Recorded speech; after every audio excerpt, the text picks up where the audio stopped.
Now we are out in my larger plot for my garden this year, and this was an abandoned plot. This whole area that hasn't had anything done with it for a really long time, as you can see. And there are some volunteer garlic plants over here. So I've kind of been walking around trying to figure out what I'm working with over here. We still have more plastic bottles that we're going to remove today. There's plenty of cover crops that have been grown, lots of things to chop and drop as we work our way through it.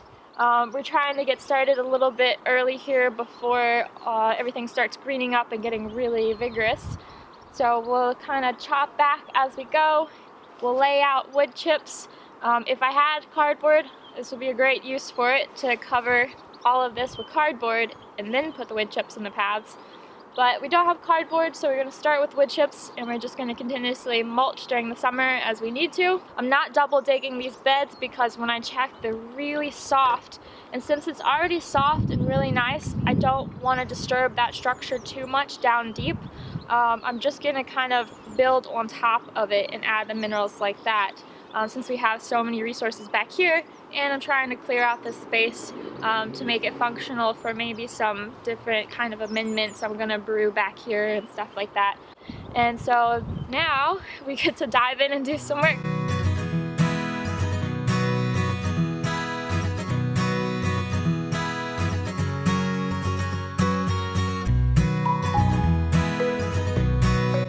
We just finished for the day. As you can see, it's getting dark on us, so we went ahead and mulched all of the paths and went ahead and worked these two beds right here. We put minerals, and I put some compost and leaf mulch on them, and left this part here because it's strawberries, that part's strawberries as well. And then we have just the rest of the beds to go. Good day of work. That's the great thing about gardening, is it gets you outside, it gets you active, it gets you breathing fresh air. It's such a great activity, so I highly encourage you, even if it's just a container or several containers on your patio. It's so therapeutic, and you'll sleep really good and you'll feel great the next day. And I'll see you next time in the garden when we continue working on the beds. So we're back out in the garden today, and I'm going to start with trimming back my oregano, and I'm going to collect some of the seed heads to take home and see if I can get some oregano seeds out of them. I'm just going to get started. Continuing to cut. There's new growth at the bottom, so I'm just kind of cutting back to that.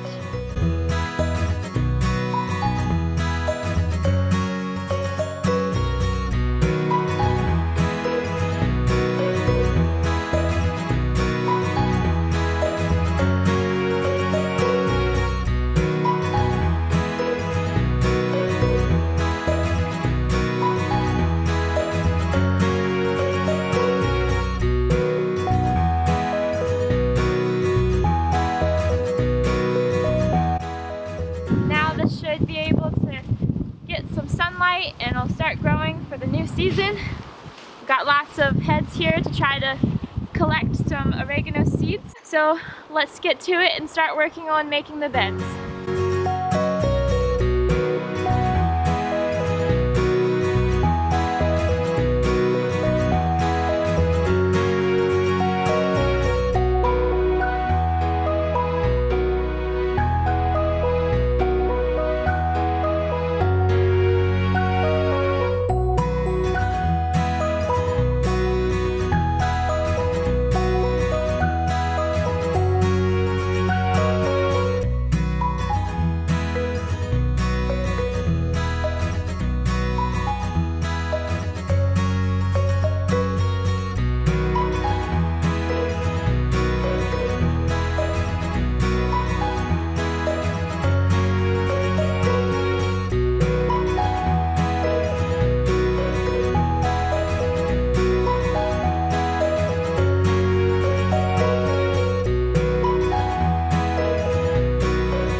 Okay, so we've mulched all of the beds, we've mineralized them, mulch them, and now what I want to do is apply some of this biostimulant that I mixed up. It's liquid kelp extract and some date molasses. You can use any kind of molasses, that's just what I had in the kitchen. And I went ahead and dissolved the molasses in warm water, then I mixed it all up and diluted it in here. And I have a rain barrel over there that I'm getting water from. So I add water and I pour some of this into it, and then what I'm going to do is I'm going to go ahead and go through and water all the beds, because what I want is to encourage the microbes to really start munching on these leaves, and which would really help stimulate and encourage earthworms.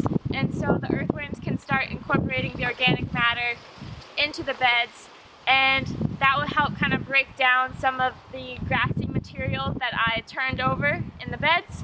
So I'm trying to smother it out. If I had started these in the fall, if I wasn't just given these beds the spring, I would have preferred to have mulched and covered them then, to let all the grass and stuff die back and kind of get incorporated, and so I didn't have to disturb the soil quite so much.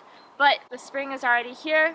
What I wanted to do was just twist it and then just slightly disturb the top, and then when I add the minerals, and then I went ahead and mulched it, because the last thing I want to do is leave exposed soil. So I want to try to keep as much carbon in the soil, keep it covered so the microbes can kind of restructure it after the disturbance, and then we'll get some plants in here and get all those living roots to go back and do the work and start feeding and building the soil back up. So that's what I'm going to do just to close out for the day.